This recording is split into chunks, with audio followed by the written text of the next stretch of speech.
your host tonight, Moritz. Or they like, thank you.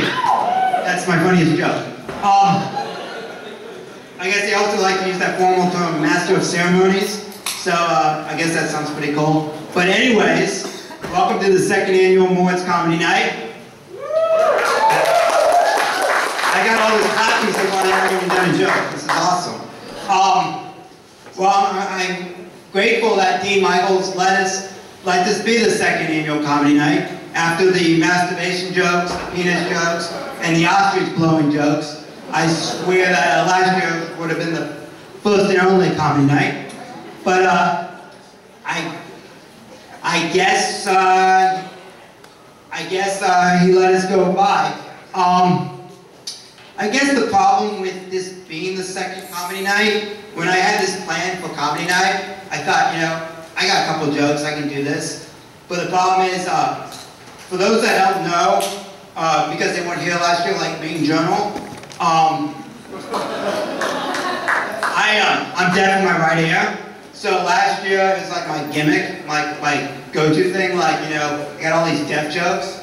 And I thought, you know, there wouldn't be a second one, so I wouldn't actually have to think of new material.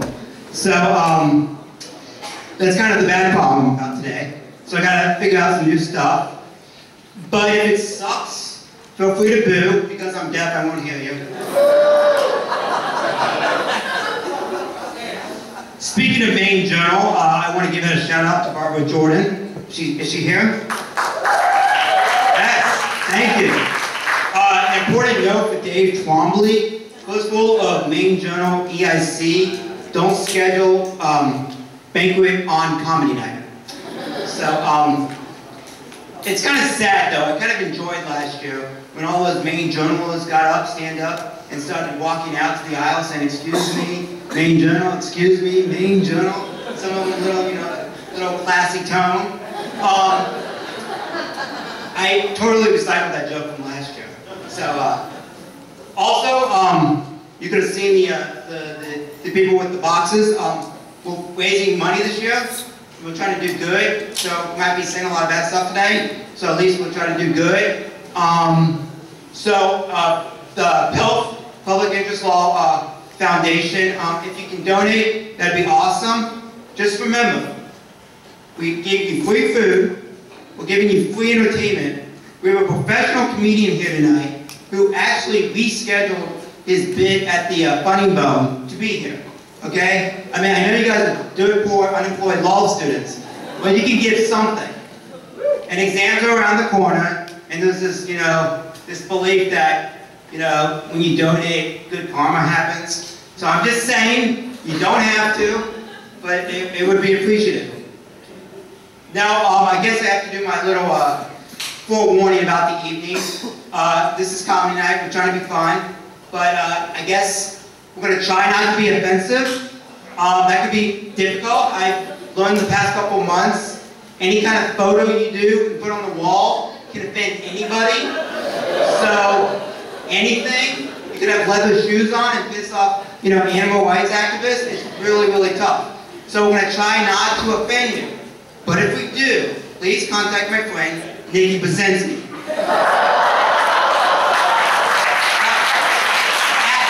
Actually, it's amazingly, but Nikki Basinski is soon not to be the executive director of Speak.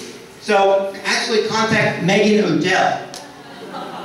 Yeah, I know what you're saying. Yeah, she definitely pulled the short straw on this. I mean, how do you replace Nikki Basinski? I mean, that's like suicide. So, yeah, it's tough. I mean, let's talk about Nikki Basinski. She single-handedly increased our class ranking from 39 to 36 in the U.S. News and Reports. Now, when I made that joke, that was before she became the Newport national champion in advocacy. She was like the #1. And that was before she got the Ohio State Diversity Award. And that was before she made those awesome programs. So, it's pretty impressive. Now, I actually had the pleasure of being Nikki Basinski's child advocacy partner.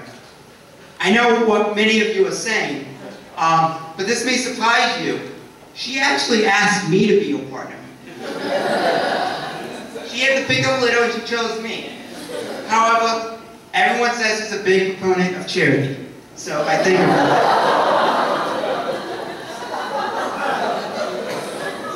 Okay, we're going to have 10 other performances tonight.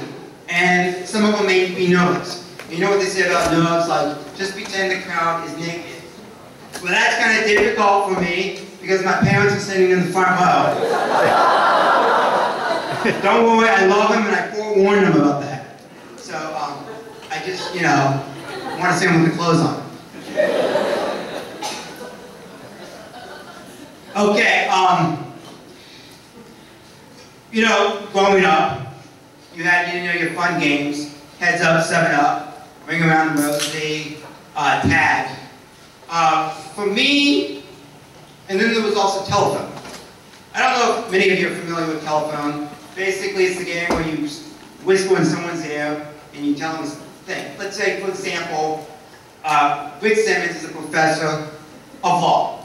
So, by the end of the game, it's going to probably say Richard Simmons is, you know, a fitness instructor. So basically, the message changes. So I guess kids thought that was a cool game. But for a deaf person, the game sucks. Okay, let me tell you, in America, where they play telephone, they always like to do it clockwise. And when you're young and you play telephone, you like to do it Indian style. So what they do is, the person on my right whispers into my ear. And because you're an Indian style, and I have lack of flexibility, I can't move my left ear to my right side. So, I was young, and people, you know, it was like 8, 9, 10 years old. They didn't understand that you could be deaf in one ear. So it was just a pain in the butt. So basically, they whisper in my ear, and when you don't know it, you say, telephone. And so I just did that a couple times, telephone, telephone. I'm trying to turn my head. But basically, the game sucked. And I totally felt discriminated against. And I just don't play that game again. Now we gotta talk serious. Let's talk about the job market. It's bad for many of us. You know, I heard they want to move the graduation from the Moshon Center to the unemployment line. But for those of us lucky to get job interviews, this is just to get job interviews, it's very important not to mess up. So, you know, I went to, you know, career services. I said, you know, what should I do? And like, you know, be original, be different. So, for example, when someone asks you, tell me about yourself, you shouldn't say, you know, I'm a mute court champion, I'm on journal, you know, I got awesome grades at Cali. That's boring, you know. That's not unique. You know, Jones Day sees that a dime a dozen. So, you know, I want to be unique. And so, you know, and I'm kind of strange, so I try something different. I really want to impress them. And so what I do is, somehow when they tell me this, I kind of turn into a Liam Neeson kind of Irish accent. So what they do is they say, tell me about yourself. So I stand out there, I look straight in the eyes, and I say, I don't have a lot of money. But what I do have is a very particular set of skills. Skills that I've acquired over my 3 years of law school. Skills that make me a monster for opposing counsel. Now, if you hire me now, that will be the end of it. I won't let you down, you won't regret it. However, if you don't, I will get a job elsewhere, I will get on a case against you, and I will defeat you. I thought that was a pretty badass answer. But I usually don't make it to the second question. And I swear to God, it's because they were not interested in my particular set of skills. So, okay, you can see by the title of my, the wonderful thing Ms. Brzezinski presented. My dad's a urologist. I don't know a lot because we're not in med school. This is urology. Okay? Use your imagination because I don't want to get in detail. But growing up a urologist is, you know, kind of awesome / weird / kind of, you know, insane. Like we had a clock in the basement that said it's Viagra time. That was 10. Okay? I used little Viagra pens in middle school. You know, I knew about vasectomies, circumcisions. It was, you know, that was normal table talk. So, I have a good relationship with my dad. We try to talk once a day. And one day during my 1L year, I'm studying for, you know, spring finals. And I get a call, and it's my dad, and I pick it up. I'm in the library, but I really don't care. So I, you know, go to a corner, but I'm still talking in the library, which is totally rude. And I say, you know, what's up? And my dad, you know, because I'm the sports kid, he wants to know, you know, how the Reds doing, you know, what's going on in the world. So, you know, I'm telling it. And then finally, you know, I have the modesty to say, you know, what's going on with you? He's like, you know, I'm currently in the OR waiting for a patient who broke his penis. I'm like, that's interesting. Okay. So, because I'm the law student I am, I wanted to research how do you get a broken penis? So I didn't go to Wikipedia. What I did was I went to a legitimate source. I went to the Mayo Clinic website. So this has to be true. So the most common way to get a broken penis is acrobatic or aggressive sexual intercourse or aggressive masturbation. Now, I don't know what aggressive masturbation is. I think it's like double fisting. I don't know what it is. But here's what I do know. If I was the patient, I'd rather have gone on the former. I'd rather have gone with the sexual intercourse. Because if you do it through masturbation, you gotta call someone to take you to the hospital, and you gotta explain how you got that broken penis. So, because I can't keep a secret, or this was too good of a story to tell, I saw my buddy Zach Klein in the library. It was a once occurrence, but I did see him. And I said, dude, Dad's in the hospital, broken penis. Just like that, you know, whatever. And, you know, he turns around after he reads my text, it's a couple desk tables down, and he looks at me and he starts talking to the people at his table. You know, I don't think anything big deal. I thought, you know, it's pretty cool, broken penis. And a couple minutes later, he comes up to me. He's like, dude, why'd you tell me your dad has a broken penis? So I learned that basically half of Moritz thinks thought my dad had a broken penis because the importance of properly, I guess, texting makes a difference. There was the good news for the story. The patient was able to go back to sexual intercourse within 4 to 6 weeks. My dad's actually on call tonight, so if you see him running out that door, it's probably because the patient has a broken penis. Now, how do we go after that? I guess there's really only one way. We are we're fortunate to have the Honorable Edmund Sargis Jr. in the house. Judge Sargis, can you raise your hand?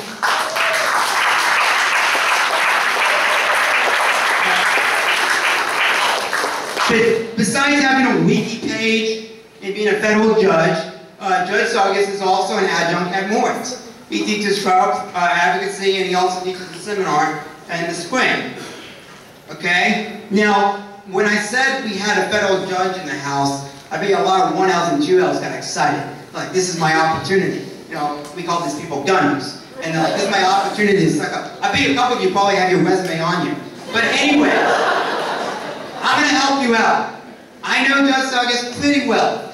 There's 3 things you should talk about with Judge Sargis, and 3 things only. Talk about these topics, you're in. I mean, he's going to love you. Okay, the first thing is the Pittsburgh Pirates. It's his favorite baseball team. Talk about the Pirates. The second thing is the Civil War. He loves it. He wrote a book on it. Talk about the Civil War. And talk about the movie Lincoln. He loves that movie. And number 3, St. Clairsville, Ohio. That's his hometown. He loves it. Now let's go back to the Pirates. Before this tonight, I did some research, and the Pirates play tonight at 7:05 p.m. against the Atlanta Braves. And I'm so grateful that Judge Sargis came down here, but I know he probably wants to keep updated with their scores. So he probably has a score alert on his phone. So every time the Braves score, there's probably going to be a beep on his phone, okay? And it might be a little annoying. However, the number 1 thing I learned in law school is a federal judge is always right. So you're just going to have to take that sound and It might be annoying, but beep, beep, beep. You're just going to have to take that sound. Okay? But beep, I mean, kind of give him some slack. I mean, the Pirates haven't had a winning season in 20 years, so whatever. But here's the important thing that I want to get you tonight. I want you to turn all people that have the audio sources or whatever, try to put it on, off, and put it on vibrate. That's for all people that's not a federal judge. If you are a federal judge, you can do whatever you want to do. Okay, and we have a great show tonight. We have the Whaley players here. I kind of want to do the SNL thing. I am about to present. Let's get that opening music.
Study guides you'll ever need.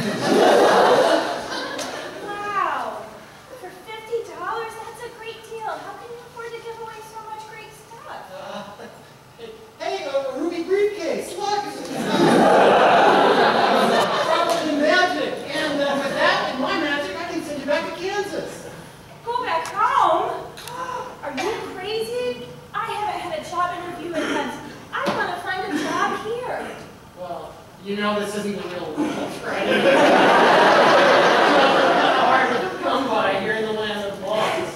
Hey, you should go see the dean. He's a real wizard of laws. And can he help me find a job? Yeah, he helps everybody in the top 10% get a job.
Without representation. Right. Yeah.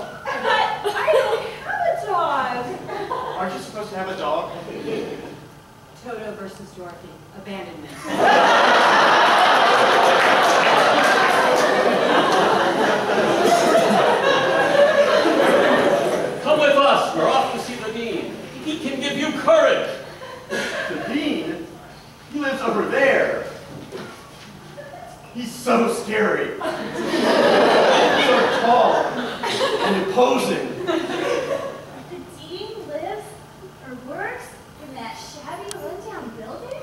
Even more from the inside. As somebody who's been living there since the Reagan administration, I can sneak you past all the dangerous tricks and death traps. Past the lockers of Dinsmore. They look beautiful, but anything you put in gets stuck there forever!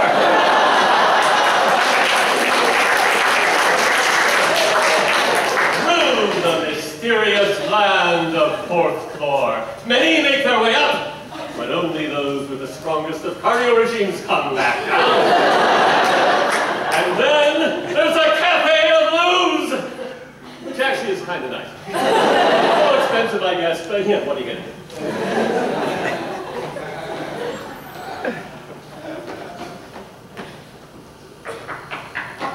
It's the gatekeeper. I'm happy to help you. We want to see the dean! Oh, no, sorry. You don't have enough credits to see the dean. I don't give credits. I'll handle this.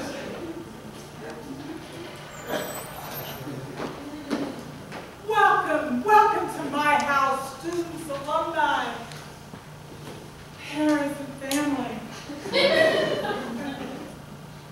Oh wait, you're just an associate dean.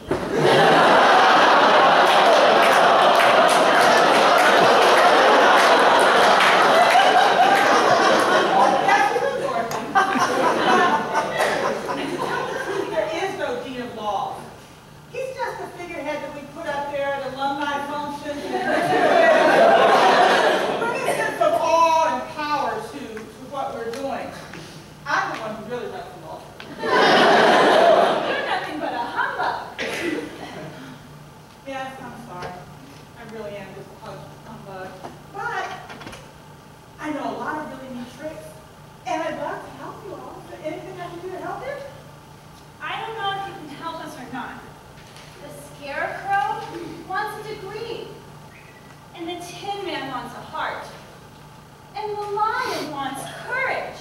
And I need a job. Well, Scarecrow. How about if you can? And your last Well, since 1988. Really? Well, if we didn't throw you out after 5 years, I could give you a degree by estoppel. What's a scobble mean?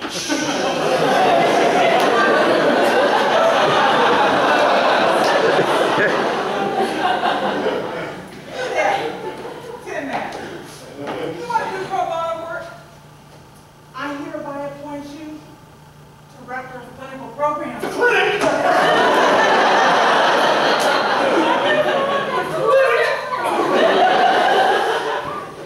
Lion, you don't like to go to prom. I'm going to bestow upon you the honor of the Director of the Dispute Resolution Room. Dorothy, your cases. Oh. Give them to me. I can handle them. Mediation, arbitration, negotiation. Mediation, arbitration. What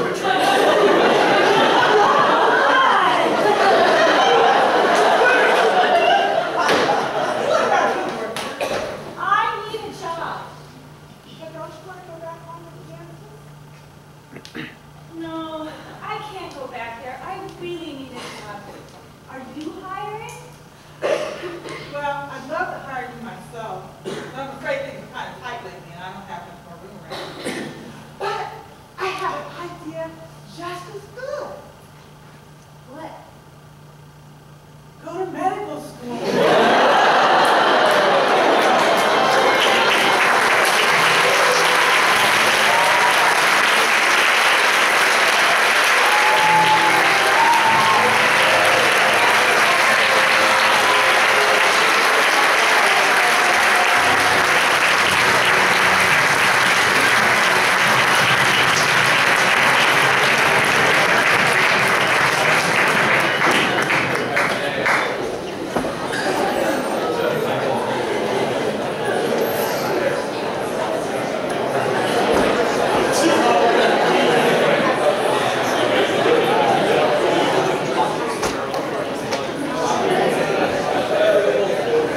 How do you top that? Our next guest, or performer, is a graduate of OSU, actually the other one, Oklahoma State. And he's probably my favorite Oklahoman, the only one I know. But let's give it up for Tony Sipkekau.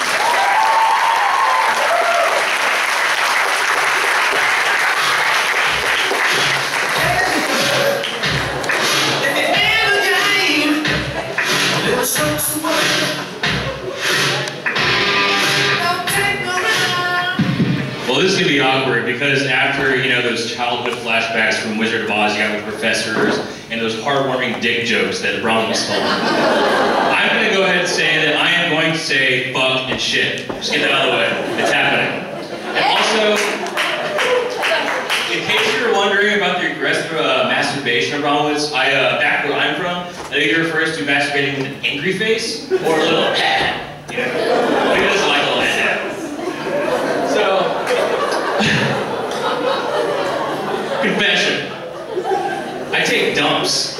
I know you guys are thinking like, so Tony's standing up here, he's wearing a collared shirt.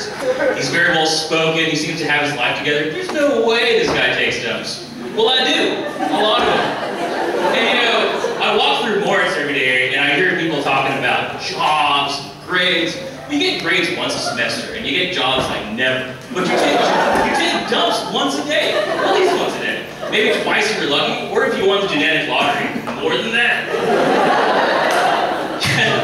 You know, I was reading the other day on the internet that scientists think that 7 out of 10 people take dumps.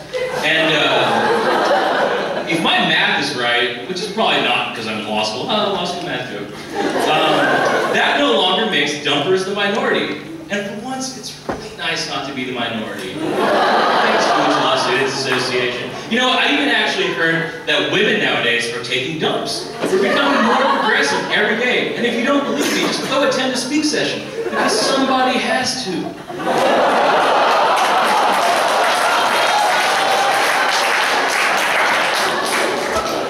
Well, I know we've all been, it's very near and dear circumstances, because we've all been in that situation where you may have gotten like, you know, a little carried away with toilet paper, like, you know, you're just blissfully wiping away. Or, you know, you might have shoved half of a, you know, redwood tree down there. And I swear to God, like, that moment between the stroke of that flush handle and the first ominous swirl seems to take like an eternity. It's kind of like, you know, that moment between asking a girl out and her answer, but with shit. Oh, that reminds me, so even though dumping is no longer like, you know, hugely taboo, it's definitely not first date disclosure. You don't want to say that. It's like second or third date material. And, well, kind of while I'm on it, I'll give you guys a pro tip. You got to safety flush. I know, all the environmental law people are like, oh, it's not there for the environment, we shouldn't do that. Well, yeah, but you know, the manatees over in Florida, sometimes they've got to take a backseat to more important things. And my bowels, more important things.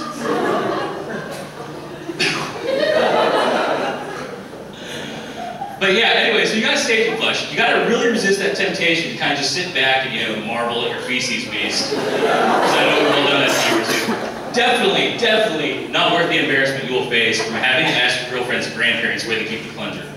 It's usually in the garage. Man, really, talking about shit just brings back all these good memories of my teaching days.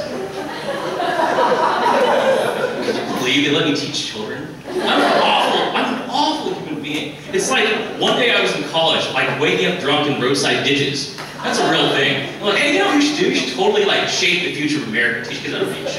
Really awesome. So, you know, I did. I packed up, moved out to Baltimore, Maryland, started teaching kids, 6-year-old kids, they're not even like real human beings, they're like tiny. And so I started teaching kids. And it's definitely a different world, you know. Oklahoma is much different racially than Baltimore, Maryland. But you know, sometimes kids are just kids. They stay the same. Makes me think of this one time I like intercepted this note between kids. You know, we've all done that before. We've sent notes. Had a piece of candy in it, and it was between Gregory and Maisha. So cute. And this is what it said. It's like, Maisha, you is pretty. Yeah, worst teacher ever, grammar again, yeah. Maisha, you is cute. I know. Maisha, do you like me? Yes. Maisha, do you love me? Yes. Well, You want to hump behind the dumpster? No. Well then, can I have a piece of candy? Okay. That's what I found that in a piece of candy wrapper. I grow up so fast nowadays. The parents were a lot of fun too, and you know, they could never say my last name, so cat cow. So they would call me Mr. S. And I actually taught it to one parent the first time, you know, we slowed down, and said, so cat cow, we clapped it, sounded it out. And she finally got it, and you know, you see this thing live, and I was like, so cat cow. Man, that's like a Mortal Kombat name. It'd be like, get up there, finish him. So cat cow. Yeah, they have me teaching math and language arts. Teaching kids how to read. I'm pretty sure I still have a kid who spells there T-H-I-E-R. He's like a 9th grader now. It's really gonna suck when he applies to college. But that's his problem. But yeah, my favorite thing to teach was we had like these like, you know, like good citizenship lessons. And we had like respect and like conflict. I remember this one time I was teaching respect. I got on my teacher voice like, boys and girls, who wants to teach us about respect? So this kid raised his hand in the back. His name's Keon. He's like, yeah, it's Cat Cow. You know, Cat Cow with Mr. S. You know them people, how like, sometimes we walking down the street, they all disrespect you, you hate them. You kind of want to spit in their face, but you don't, because you respect it. Well, that's one way of putting it. Good job, Keon. And I had this other kid that was like one of my faves. His name was Chance. He was so smart, but he really knew how to fuck with you. He was like a little kid that was like way too smart for his own good. Like an example, I had him in detention one time, and he's like, oh, this is a kid, let me get on the internet. It's like, why do you need to get on the internet, Chance? Well, I want to go to a website. It's called www.whydoeseverybody.com. But this kid, so we have this conflict lesson. He's like really excited about it. If kids ever really excited about doing anything in the 2nd grade classroom, you gotta be really, really worried. Because they're about to start. And so I was like, yes, please, somebody tell us about conflict. And Chance is back there like, yes, Chance, thank you for being so patient. Please tell us about conflict. It's like, yeah, so Mr. Cat Cow, you know them people in wheelchairs? Oh man, I don't know where this is going. I was like, yes, Chance. And you know how they all be rolling around everywhere because their legs don't work? This is not gonna do well. And then he's like, yeah, and you know like they like roll around everywhere and like they like to talk a lot of smack. Okay. Yes, Chance, get to the point. Tell the class what conflict is. Yeah, conflict's kind of when you get those wheelchair people and you push them down the stairs. He's like all stuck about it. He's so happy about it. Really worried about that kid. That was my favorite part of teaching, you know, citizenship lessons.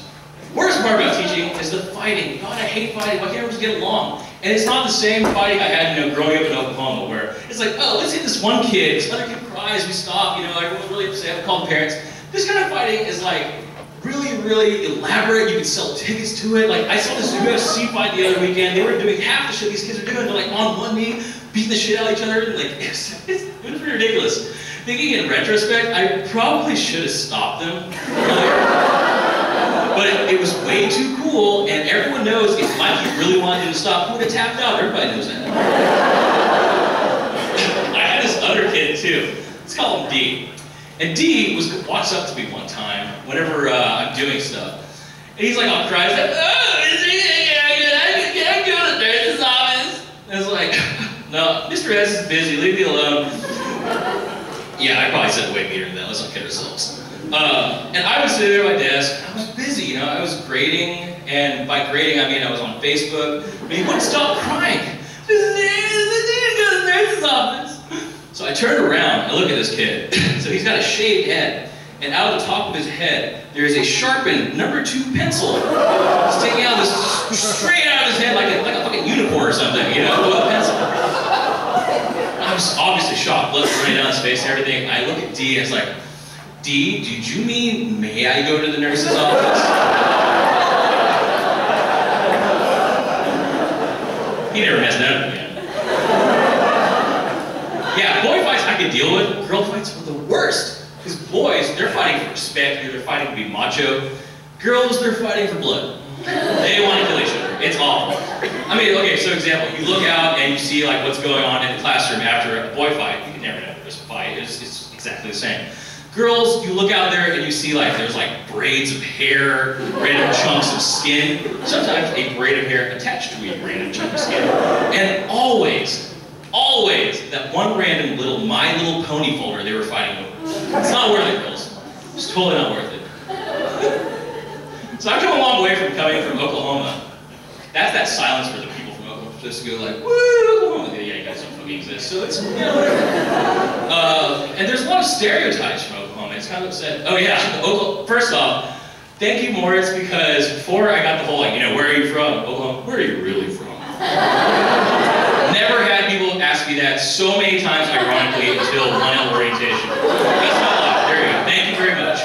But there's a lot of stereotypes that are attached to Oklahomas. You know, like, they think that we have like lots of guns, and people are like, "Oh, Tony, how many guns do you have?" And the answer is obviously more than I need, but less than I want. And I understand that we're very practical people. We work with our hands. You know, we like to fix things.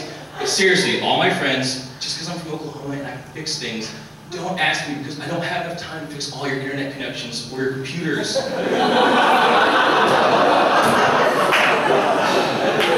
That was an Asian joke. You guys just stereotyped right there. Shame on you. But you know what? Stereotypes are cool. It's kind of the only reason I get to be up here is so the Jewish kids are like, oh look, it's not a Jewish kid, it's an Asian. Go ahead,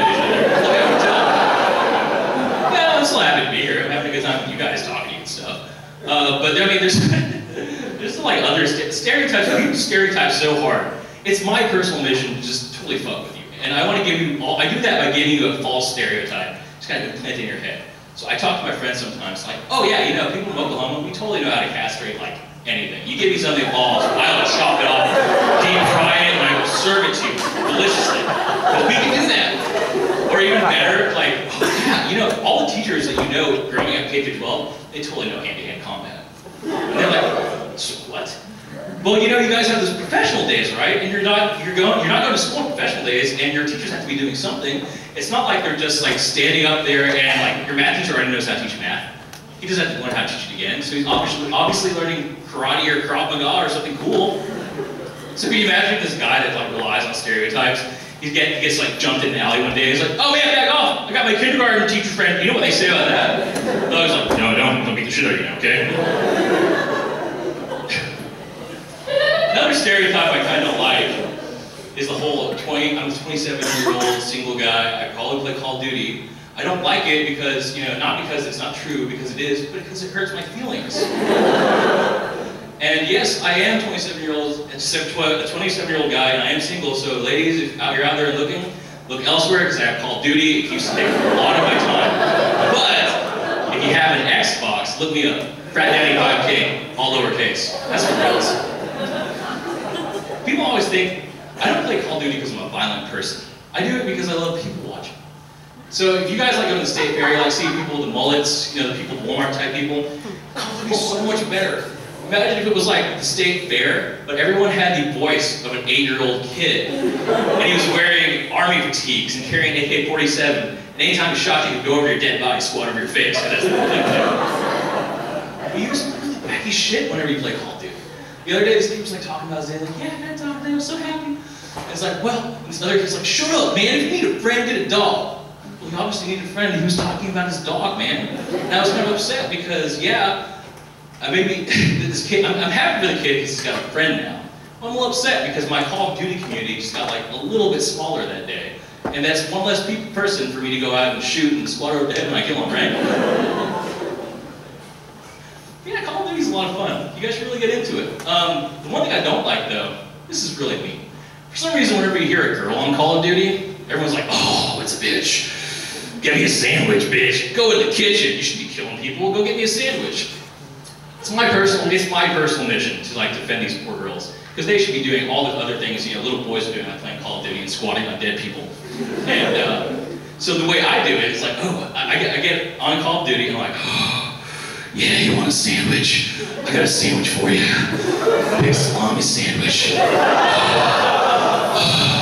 Just give me that address, little boy, and I'll bring you a sandwich. Yeah, this kid's like, then he's like totally like, yeah, my address is 139 East Maple. That's fucking sick, guys. you guys know that if they want a Tony bologna, he's obviously got to come to my place. That's all I got. Thanks.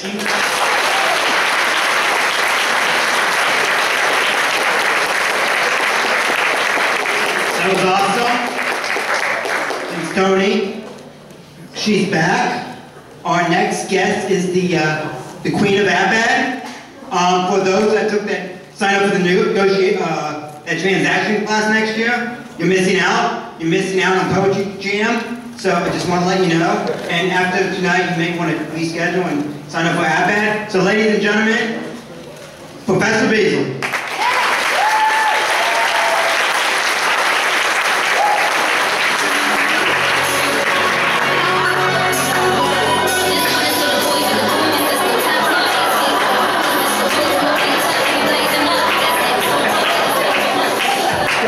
That's really sad. I don't know what that is. That was just... I have to say, I said this last year, it is such a treat for me to look out at this huge room and see nobody on Facebook. It's really fun. And as I noted last year, I'm on Facebook too. I like Facebook. I got on Facebook in order to have a chilling effect on my children. That was my goal. I made them be my friends. And I've heard that there are like these filter things. And I think that it may be true because whenever I look at my daughter's posts on Facebook, they're always like at quilting bees, or they are, shaking hands with their professor or something, and that's pretty much all they do. So I know that they're leading good, wholesome lives. But I'm not here to talk about Facebook. I'm actually here, and I'm not here to talk about taking a dump. But about giving it, no. I'm here to talk about something that happened to me when I was about 13. And I guess I will say 13 and a half because I was the youngest child, so I was always trying to be a little bit older. And if anyone here a youngest child? Okay, are you a youngest child or are you a baby? Okay, because when you're the youngest, you're the baby. I'm still, when I was about 28, my mother introduced me to a box boy at the grocery store saying, "This is my baby. This is my little lawyer." And sadly, I think on one level, I was still single at 28, and I think she was trying to fix me up with a box boy who was about 15. Instead of like, "Mom, no, you gotta stop now." But being a baby in my family, I will say I have a brother who's a lawyer and a sister who is a writing teacher, and this is what I did, okay? It's good there wasn't another one, because I would have had to do 3 things in that. But I would say my brother who's a lawyer is the second child. And I think probably, how many second children do we have here? Yeah, issues of justice are really important to second children. Because they live with issues of injustice. But the babies suffer too. I really first got introduced to law by my brother and sister. We were living in the suburb of Chicago, Alsip, Illinois. I was about 4 years old, so that means they were about 7 and 8, and they were really heavily influenced by these movies called The Bowery Boys and The Dead End Kids, which were set in New York in the 30s and 40s, and these kind of toughs with names like Whitey and Blackie and Satch, and they would get, they were always trying to avoid truant officers. Okay, that's if you're skipping school, the truant officer is chasing you. So at the age of 4, I knew that a truant officer was something scary and to be avoided. And we all shared a big room, and they would set up the room so that blankets, they would put blankets stretching from bed to bed, so there was no surface. We had to crawl under the blankets on the floor. Those cute games that kids play. We were playing that we were in a sewer. And that we were trying to escape from the truant officers and the best way to fend off a truant officer, just in case anyone is wondering, throw a rat at the truant officer. So my sister goes, boom, I just got the truant officer with a rat. My brother goes, boom, I just got the truant officer with a rat. I said, boom, I just got the truant officer with a rat. And they said, no, you didn't, you're too little. And I'm saying, imaginary truant officer, imaginary rat, still too little. So you see the frustrations of the baby. So as I grew up, it was always something with me trying to be cool. So I have to get into the story. In my family, the story is known as the story of the siren, the howling, and the Anderson boy. And my brother used to tell so often that when people would meet me, they would say, "Are you the sister that howls at the moon?" And I would have to say yes. But you should hear the story. So, okay, I was 13 and a half, and the baby. And these kids moved in next door, and they were all younger than I was. and I was the big kid. And I should say that I grew up in a Norman Rockwell painting, like we had Kool-Aid stands and everything really wholesome, you know, throwing rats at truant officers, you know, all the typical wholesome things of a, you know, suburban child who grew up in Toledo. And so I was the big kid, and we, you know, rode bikes, and we built forts, and we did all these things. And I was feeling so cool and so old and so sophisticated. And one day we were on bikes, road bikes, and we were playing cops and robbers, and of course, given my senior status, I was the cop. So we're riding down the street, and I have to do this because I'm going to do it with my legs, I'll fall over. So I'm riding down the street and on my bicycle. We went past the Shears and the Smiths and the Mercers. We were getting down. My neighborhood was, as I say, really Norman Rockwell-y. But there were a few houses on the street we used to call the dark houses. Nobody would be home. Nobody would ever come out. And the Andersons' house was one of the dark houses. And they had a son who was like 20.